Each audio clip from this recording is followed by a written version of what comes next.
The point that I was going to raise when you talked about homosexuality and the change in culture that's happened over the last 100 years, my point was, I think it's a little less than that. I am thinking in particular of Alan Turing, who was prosecuted for homosexual activity in 1952 and subsequently committed suicide in 1954, having been given chemical castration for his crimes. The reason I was going to raise it is that there is actually now a petition in this country to have a posthumous pardon for Alan Turing. You can only sign up to it if you are a resident of the United Kingdom, but if you are, may I encourage you to do a quick Google search. Just put Alan Turing petition pardon or something, anything like that. I'm sure you'll get to it. The last time I looked, I think there were about 15,000 people had signed the petition in a relatively short time. So, as I say, please have a look at that. Well worth doing. I would actually I would rather he not be pardoned. And the reason I say that is because it's one of those lest we forget type things. I understand the sentiment, Thunder, but what I think might be useful is we did this, our society did this, and saying sorry after the fact, I think. Yep, I mean, here's a man that you chopped his balls off. I mean, whatever you do to pardon him isn't going to staple those things back on. Oh, I agree. It's a very hollow and shabby sort of way of trying to make recompense. I mean, recompense cannot be made, but it may be, I think, a statement. But I fully understand your point, Thunder. It's... Yeah, recognise and wear the shame. You know, your society did this. Yes. Yeah, I would like to throw out something along those lines. When you were to talk about one of the things that I felt was enormously patriotic for me was when there was a series of 1-hour specials on the 4th of July on what the United States did, unconstitutional things that the United States did to the Mexicans, to the Jews, to the Irish, to the Chinese, to the Japanese, to the American Indians, and so on. And it was deeply disturbing, the things that we had seen go on in this country, but it was necessary that I understand that my country has done these things, and that this pristine vision that I always had of America was completely wrong. It's necessary, even if you love this country and what it means to be, because how can you prevent something from happening again if you didn't know that it could have happened in the first place and has happened before? There's no point in living in an illusion, and you're not going to be prepared for the eventualities if you do. Living in an illusion can be a happy place to be, but yeah, that's why they're rewriting the history books in Texas, aren't they? Anyway, let's not get bogged down in that. We have our next caller with us. Life, welcome to the show. Hello, how you doing? Live Life 8072 here. I have a couple questions for you guys. The first one being is, I haven't did too much research on this, but I want to know your opinions on this. I have a problem with stories out there with scribes changing scripture over the centuries when none of the original scriptures, say from Matthew, Mark, Luke, or John, have never been found. And also, the next question I had is the war on Christmas in the U.S. Can we just deal with the first question first? Sure, absolutely. I've got no problem with the second question, but I think the first one's really interesting. It's one of my pet problems with the Bible. My view is, my understanding is, and I haven't seen any serious criticism to this, that you're right. None of the Gospels, no serious theologian will claim that they were written by Matthew, Mark, Luke, or John. I think the earliest ones were written probably 70 years after Jesus' death. And as for the Old Testament, of course, the earliest works we have are the Dead Sea Scrolls, which go back to, I think, 325 BC. And interestingly enough, for example, the Dead Sea Scrolls contain two different copies of two books, and I can't remember. I think Chronicles, would it be Chronicles, or is that New Testament? I can't remember. I'd have to look that up. But yeah, I mean, it's an absolute joke that people believe that these are eyewitness testimonies. Aaron, I think this may be your field as well. What do you know about actually, this would be better handled by the Thinking Atheist. He recently did a video where he delivered a speech, and I think it was in Oklahoma City, where he talked about the contradictions in the Bible, just some of the more glaring ones, like, for example, where Jesus is supposed to be omniscient and know everything and has all the hairs on your head numbered and all of this, and yet he approaches a fig tree out of season and has to search through the branches to see if there's any fruit there, gets frustrated that there aren't any fruit there, and then curses the tree. And then depending on which gospel you're reading, is the tree either shriveled immediately or it shriveled the next day. And both of these things is because God didn't already know everything and isn't infallible and omniscient, etc. I'd also recommend watching a video by 43 Ali, which I helped narrate. I think I was reading from Matthew, and I think Dark Matter was reading from Luke. And that related to the nativity account. And the nativity account is only given in those two gospels. And it's interesting, you would think that such an important event as the birth of Jesus would be accurately recorded by all of them, but no, it only appears in two, and the discrepancies between those two accounts is absolutely extraordinary. It cannot be explained by as some apologists try to do, by saying, oh, well, one was going into more detail than the other and one concentrated on something. No, they are completely different accounts. That said, whilst I agree that it's useful to point this out to people, it's one of those arguments that doesn't really have any bearing on the ultimate question of whether there is indeed a God or not. Unless anyone else wants to comment on that. You had those things, I often wondered how much success you would get with a campaign along the lines of read the Bible. Because you know that no Christians have read it. And you know that the stuff in the early Bible is an absolute bloodbath, a sickening bloodbath. The point where, these moderate Christians, these people who wear their religion like a fashion statement, really they ought to sort of see just what sort of brand image they're wearing. And I would recommend. I mean, can we get? Is there any way we can get Christians to read the Bible? No, Thunder. Let's not be so ambitious. Let's get them just to read one book, and I would recommend the book of Joshua, because if you want bloodbaths, that is, I mean, it beats any Die Hard or Rambo film. I mean, this is non-stop slaughter of city after city, putting everyone to the sword, women, children, everything. It's just it's non-stop. It literally. It's like the same thing. The only thing that changes is the name of the city. And there's pages and pages of this. It's wonderful. And William Lane Craig will happily get that up there on stage and say, yes, there is an absolute morality, and it comes from God, and that all of these people, well, they kind of were asking for it. If they'd have just left their homes and fled into the wilderness to starve to death peacefully and quietly, none of them would have had to have been slaughtered. But God gave the command that they would go into Israel, because obviously God can only function through the swords of the people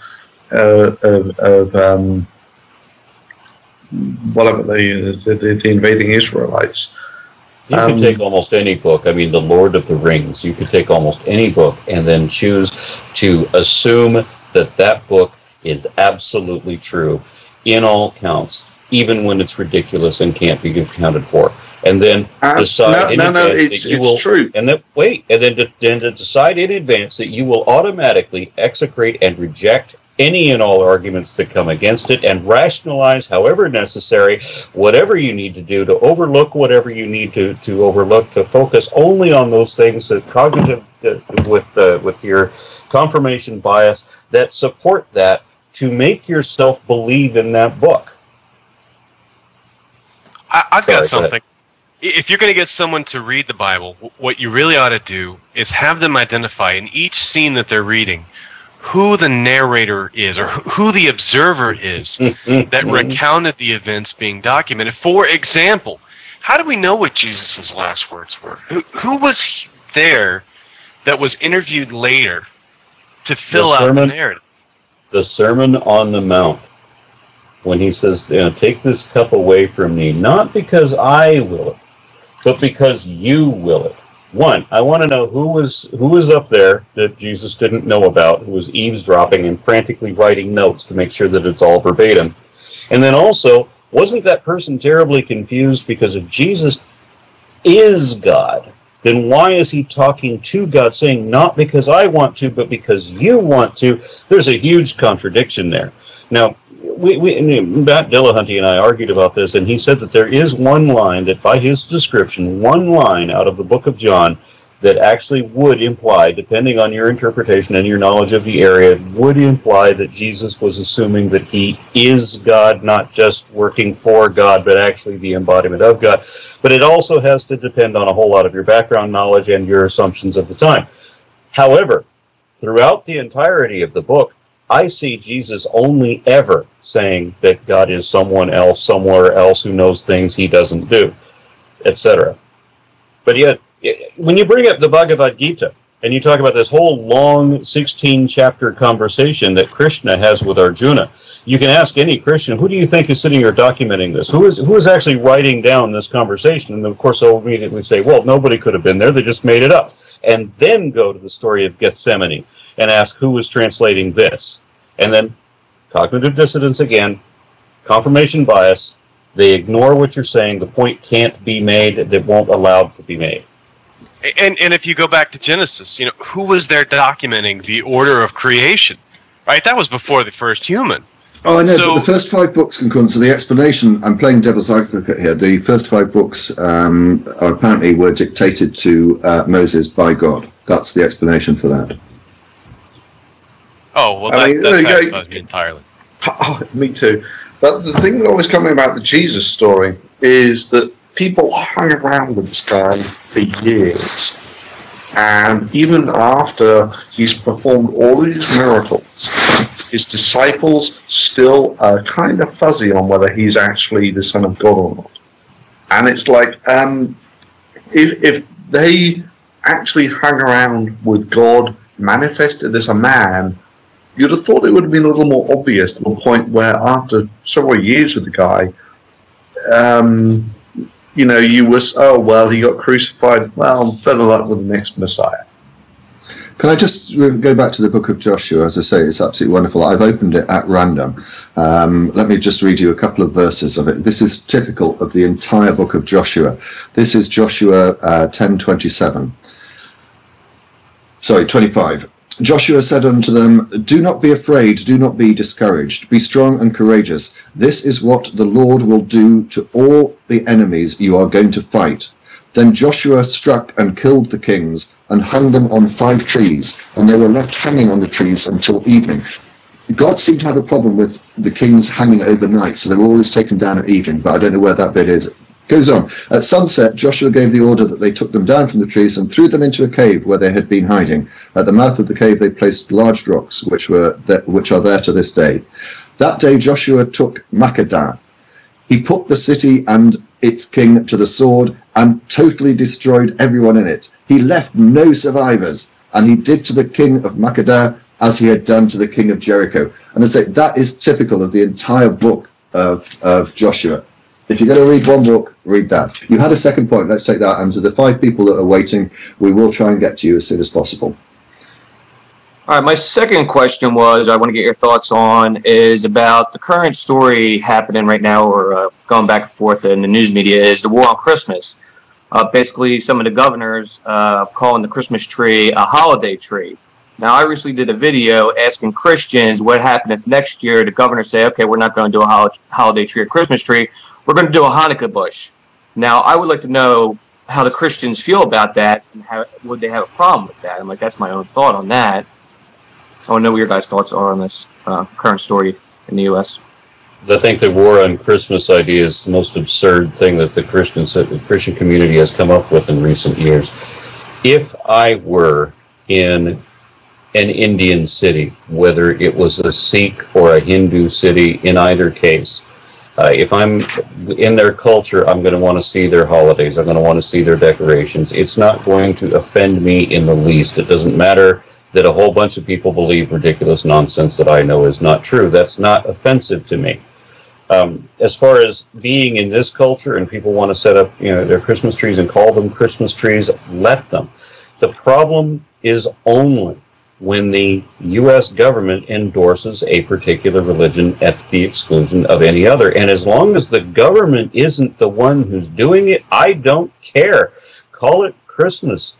And I'll be happy with that. I don't mind. I will sing Christmas carols with you. Some of them are kind of cool. I don't understand why Christians, and seemingly Christians only, believe that there is a war on Christmas. I don't give a damn. I mean, I always thought the way to go with this is Christmas isn't and hasn't been for many decades a Christian holiday. It's a capitalist holiday. And now, you ask people what do they associate with Christmas, and the list that you'll get up comes down presents, holiday, eating, and so on. Jesus and Christianity are well down that list. Yeah, and let's not forget that what is the symbol that they're always going for, that the one that they're most offended by is when you mention the Christmas tree. Damn it, that's a Christian tradition, that Christmas tree. It's forbidden in the Bible, clearly. But it's a Christian symbol. Go figure. I'm going to remove you. I do have to move on. As I say, I've now got about 5 or 6 people waiting. But thank you very much indeed for your... No, I appreciate your time and all your comments and thoughts. I really do appreciate it. Thank you very much. Sure. Thunder, do you want to comment on what you were saying whilst I bring the next caller in? It's... I think carrying very much from what Aaron was saying, that it's a pagan symbol, Christmas tree. Oh yeah, what the hell does a tree in Christmas have to do with a tree on the winter solstice have to do with Christianity? Popularized by Dickens, apparently. Well, and then you've got the whole Easter thing, which is still a ways off, but I never did quite understand what the rabbit and the eggs and Jesus being resurrected. How did that all tie together? That came from Germany. That was the celebration of Josta.